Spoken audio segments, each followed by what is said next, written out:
अस्सलाम वालेकुम। Rising education channel की तरफ से खुश आमदेद, वेलकम और जी आया हूँ। आज हम कंप्यूटर फंडामेंटल्स के कुछ ऐसे एमसीक्यूज डिस्कस करेंगे जिनका जानना हर पीपीएससी एस्पायरेंट के लिए इंतहाई ज़रूरी है। लेकिन आज का सेट स्टार्ट करने से पहले आपसे रिक्वेस्ट है कि अगर अभी तक आपने हमारा चैनल सब्सक्राइब नहीं किया तो प्लीज़ इस चैनल को सब्सक्राइब कीजिए और बेल का आइकॉन लाजमी प्रेस कीजिएगा, क्योंकि इस चैनल के ऊपर हम एक पूरी प्लेलिस्ट इसी चीज़ की बना रहे हैं कि जिसमें आपको पीपीएससी के अंदर कंप्यूटर साइंस के आने वाले क्वेश्चंस के मतलब बताया जाता है और उनके एमसीक्यूज डिस्कस किए जाते हैं। तो चलें जी, आज का लेक्चर स्टार्ट करते हैं।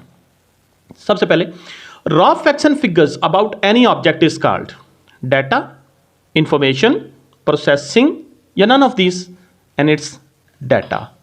देखिए, किसी भी चीज़ के मतलब जो रॉ फैक्ट्स एंड फिगर्स होते हैं जिन पे अभी कोई प्रोसेसिंग अप्लाई नहीं हुई, उनको हम डाटा कहते हैं। अब इस क्वेश्चन के अंदर हमसे दो चीज़ें पूछी गई हैं। पहली, represents raw facts and figures whereas is processed and meaningful data, कि कौन सी चीज़ है जो अनप्रोसेस्ड होती है और कौन सी है जो प्रोसेस्ड और मीनिंगफुल है। तो पहली चीज़ जो अनप्रोसेस्ड होती है वो है डाटा, और जो दूसरी चीज़ प्रोसेस्ड होती है उसे हम कहते हैं इन्फॉर्मेशन। तो आंसर बनेगा डाटा एंड इन्फॉर्मेशन।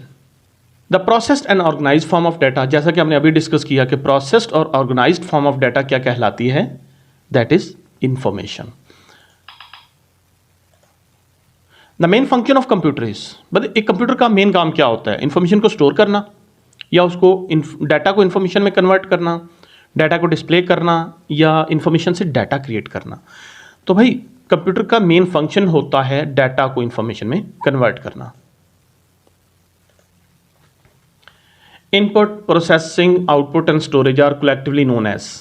देखिए, कोई भी एक डाटा जो हमने प्रोसेस करना है ना, वो 4 स्टेजेस से गुजरता है: इनपुट, प्रोसेसिंग, आउटपुट और स्टोरेज, और इसको हम कलेक्टिवली कहते हैं डाटा प्रोसेसिंग लाइफ साइकिल। तो इस डायग्राम में आप देख सकते हैं कि सबसे पहले डाटा इनपुट होता है, उस डाटा को हम करते हैं प्रोसेस करने के बाद जो रिजल्ट्स आते हैं वो आउटपुट करके हम उनको फ्यूचर के लिए स्टोर कर लेते हैं और वापस नेक्स्ट इनपुट लेते हैं। The process of gathering data from various sources. अब ये जो डाटा प्रोसेसिंग है ना, ये 3 स्टेप्स में होती है: डाटा कैप्चरिंग, डाटा मैनिपुलेशन और डाटा कैप्चरिंग, डाटा मैनिपुलेशन और मैनेजिंग आउटपुट रिजल्ट्स। इनके आगे फर्दर सब स्टेप्स हैं, वो हमने अपने पहले लेक्चर में बड़ी डिटेल से इसको पढ़ा है, इलेक्ट्रॉनिक रिकॉर्ड कीपिंग के हेडिंग के अंदर। तो जब आप डाटा इकट्ठा कर रहे होते हैं, इसको हम कहते हैं data capturing. Arranging customer names in ascending order is known as. अब ये डाटा मैनिपुलेशन। अब ये क्या है कि आपके पास कस्टमर्स के नाम आए हैं, आपने उनकी तरतीब लगानी है, मतलब आपके पास डाटा आया है कैप्चर होके, अब आपने उसके ऊपर कुछ अमल करना है, तो उसको हम कहते हैं डाटा मैनिपुलेशन। वैसे बेसिकली इसे हम कहते हैं sorting, and sorting is a सब हेडिंग ऑफ डाटा मैनिपुलेशन। क्योंकि यहाँ सॉर्टिंग तो दिया नहीं है, तो हम डाटा मैनिपुलेशन को ले लेंगे। सो हमारा आंसर होगा data manipulation. Computer system is made up with hardware and, दूसरी चीज क्या होती है?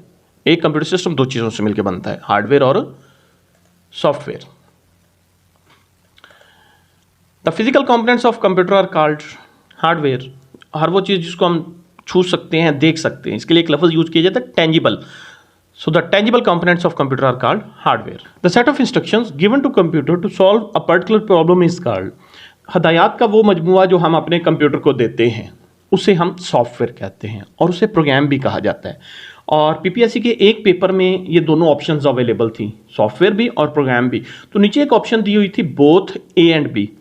तो अब जब प्रोग्राम भी आ रहा है, सॉफ्टवेयर भी आ रहा है, तो फिर आप बोथ ए एंड बी लेंगे, ना तो आप अकेले प्रोग्राम पे टिक करेंगे, ना ही अकेले सॉफ्टवेयर पे। तो हम क्या ऑप्शन लेंगे? Both A and B. लेकिन अभी के लिए चूंकि हमारे पास सिर्फ एक चीज़ आ रही है सॉफ्टवेयर, डाटा नहीं होता, ना इन्फॉर्मेशन होती, ना हार्डवेयर होती है, तो हम क्या करेंगे? हम सॉफ्टवेयर को लेंगे। The process of entering data and instructions into computer is called. Computer में जब हम डाटा और इंस्ट्रक्शंस एंटर करते हैं तो इसे क्या कहते हैं? देखिए, 3 स्टेप्स होते हैं: इनपुट, प्रोसेसिंग, आउटपुट। इनपुट क्या होता है? कोई चीज़ कंप्यूटर के अंदर एंटर करना, इब्तदाई इंफॉर्मेशन जो भी हमने उसको देनी है, इब्तदाई फैक्टर एंड फिगर्स जो भी हमने अपने कंप्यूटर को देनी है, वो हमारी इनपुट कहलाती है। उसको वो प्रोसेस करता है, उसके ऊपर कुछ मैथमेटिक्स अप्लाई करता है, और मैथमेटिक्स अप्लाई करने के बाद जो रिजल्ट्स होते हैं वो हमें वापस शो कराता है, उससे हम कहते हैं आउटपुट।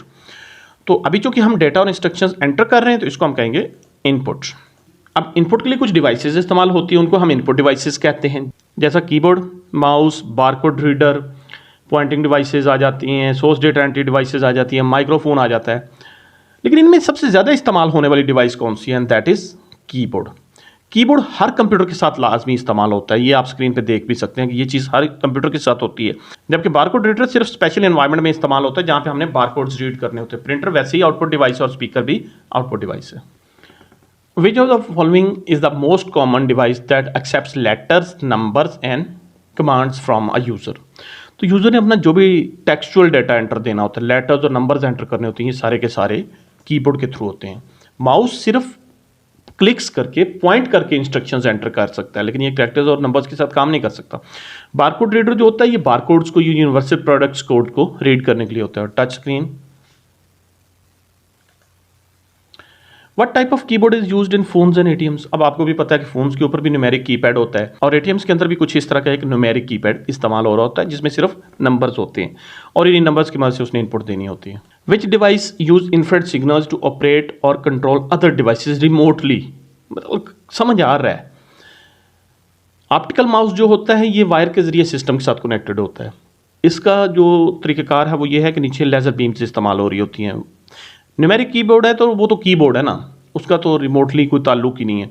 ये रिमोट कंट्रोलर होता है जो दूर से रह के इंफ्रारेड सिग्नल्स के जरिए कनेक्ट करता है। और अगर एक रिमोट कंट्रोल देखा हो तो उसकी फ्रंट पे एक छोटा सा बल्ब बना होता है, ये बेसिकली हमारा इंफ्रारेड ट्रांसमीटर होता है। Device with a rotating ball to control pointer, ये पॉइंटिंग डिवाइसेस का क्वेश्चन है। तो वो कौन सी डिवाइस है जिसके ऊपर एक रोटेटिंग बॉल लगी होती है जो हमारे इस पॉइंटर को कंट्रोल करती है? माउस नहीं, पॉइंटिंग स्टिक नहीं जी, पॉइंटिंग स्टिक तो छोटी सी एक रेजर लाइक छोटा सा बटन होता है जो कीबोर्ड के ऊपर लगा होता है, तो दैट इज ट्रैक बॉल। ये छोटी सी बॉल आप ब्लू कलर के देख रहे हैं, इसके ऊपर आप फिंगर से या थंब से इसको स्लाइड करके आप अपने पॉइंटर को कंट्रोल कर सकते हैं। Which is an example of pointing device? Mouse, pointing stick, track ball. Actually ये सारी की सारी पॉइंटिंग डिवाइसेस हैं। ये सारी वो डिवाइस हैं जिनकी मदद से हम अपने पॉइंटर को कंट्रोल कर सकते हैं। सो हमारी ऑप्शन होगी all of these. Universal products code is use to identify. Universal product code होता क्या है? मल्टीनेशनल प्रोडक्ट्स के ऊपर एक वो लाइंस की मदद से कोड लिखा होता है, उसे हम यूपीसी यूनिवर्सल प्रोडक्ट कोड कहते हैं। उसके अंदर कोई भी इंफॉर्मेशन एनकोडेड हो सकती है। आप प्रोडक्ट का नाम, price, manufacturer name, address, company name कुछ भी डाल सकते हैं। तो ऑलमोस्ट ये क्वेश्चन जब भी आएगा इसका आंसर ऑल ऑफ दीज होगा और ये क्वेश्चन पीपीएससी में आ चुका हुआ है, तो हमारी ऑप्शन होगी all of these. A pen-shaped device which can sense light and is used to point at spot on a video screen। आमतौर पे आजकल इस्तेमाल होता है, एक पेन लाइक डिवाइस होती है जिसकी मदद से आप अपनी स्क्रीन को टच कर सकते हैं, and that is light pen. ये आप देख सकते हैं कि ये एक टैबलेट है, उसके ऊपर ये एक साहब हैं जो पेन की मदद से इसको कंट्रोल कर रहे हैं और ये जो डिवाइस है ये लाइट सेंस करती है, तो इसे हम लाइट पेन कहेंगे। Which system can read special characters printed on a special ink? हाँ जी, कौन सी डिवाइस है जो स्पेशल इंक से लिखे हुए कैरेक्टर्स को रीड करती है? ये क्वेश्चन भी पीपीएससी में आ चुका हुआ है, and that is MICR, magnetic ink character reader. ये आमतौर पे बैंक्स इसको इस्तेमाल करते हैं और अपने चेक के नीचे उन्होंने ये एक छोटा सा कोड लिखा होता है मैग्नेटाइज्ड इंक से। आप जब भी ये चेक पेश करेंगे बैंक टेलर को, वो इसको अपने MICR के सामने करेगा और अगर ये उसने इंक आइडेंटिफाई कर ली तो ये चेक असली है, अदरवाइज ये चेक जाली है। So MICR is the device, magnetic ink character reader या recognizer भी कहते हैं इसे। Which device sends text and converts into readable form in the computer? And that is OCR, optical character recogniser. एक ऐसी डिवाइस है जिसके आप कोई भी रिटन टेक्स्ट दे, हैंड रिटन हो, वो प्रिंटेड हो, वो उसमें से टेक्स्ट को एक्सट्रैक्ट करके आपको रीडेबल फॉर्म में प्रोवाइड कर देगी। सो हमारा आंसर होगा OCR या optical character recogniser. A device used for video games, flight simulations, training simulators and for controlling industrial robots। मतलब गेम्स वगैरह में इसका बड़ा ज़्यादा इस्तेमाल होता है। एक हैंडल लाइक डिवाइस होती है जिसे हम कहते हैं जॉयस्टिक। ये आप इस वक्त स्क्रीन पे देख सकते हैं कि इसमें ये एक साहब है जो गेम खेल रहे हैं और उन्होंने हैंडल को पकड़ा हुआ है जिसकी मदद से वो अपने ऑब्जेक्ट को मूव करते हैं। ऊपर बटन्स हैं, इन बटन्स की मदद से वो कोई भी एक्शन परफॉर्म कर सकते हैं। मतलब उनको फायरिंग करनी है, एटसेट्रा एटसेट्रा, जो भी उन्होंने एक्शन परफॉर्म करना है इस बटन की मदद से वो कर सकते हैं। Default pointing device for a laptop is. अब लैपटॉप के ऊपर कौन सी पॉइंटिंग डिवाइस होती है? ऑप्टिकल माउस ना, track pad? Yes, it's track pad. ये एक छोटी सी फ्लैट सरफेस होती है आपके लैपटॉप के ऊपर, जिसके ऊपर आप फिंगर स्लाइड कर सकते हैं और स्लाइड करके इसकी मदद से आप अपने पॉइंटर को कंट्रोल कर सकते हैं। Which input device is use to read magnetic strips. आप एटीएम कार्ड को देखें, उसकी बैक साइड पे एक काली सी पट्टी होती है, उसे हम कहते हैं मैग्नेटिक स्ट्रिप, और इसको रीड करने के लिए मैग्नेटिक स्ट्रिप कार्ड रीडर होता है। और ये क्वेश्चन भी पीपीएससी में आ चुका हुआ है।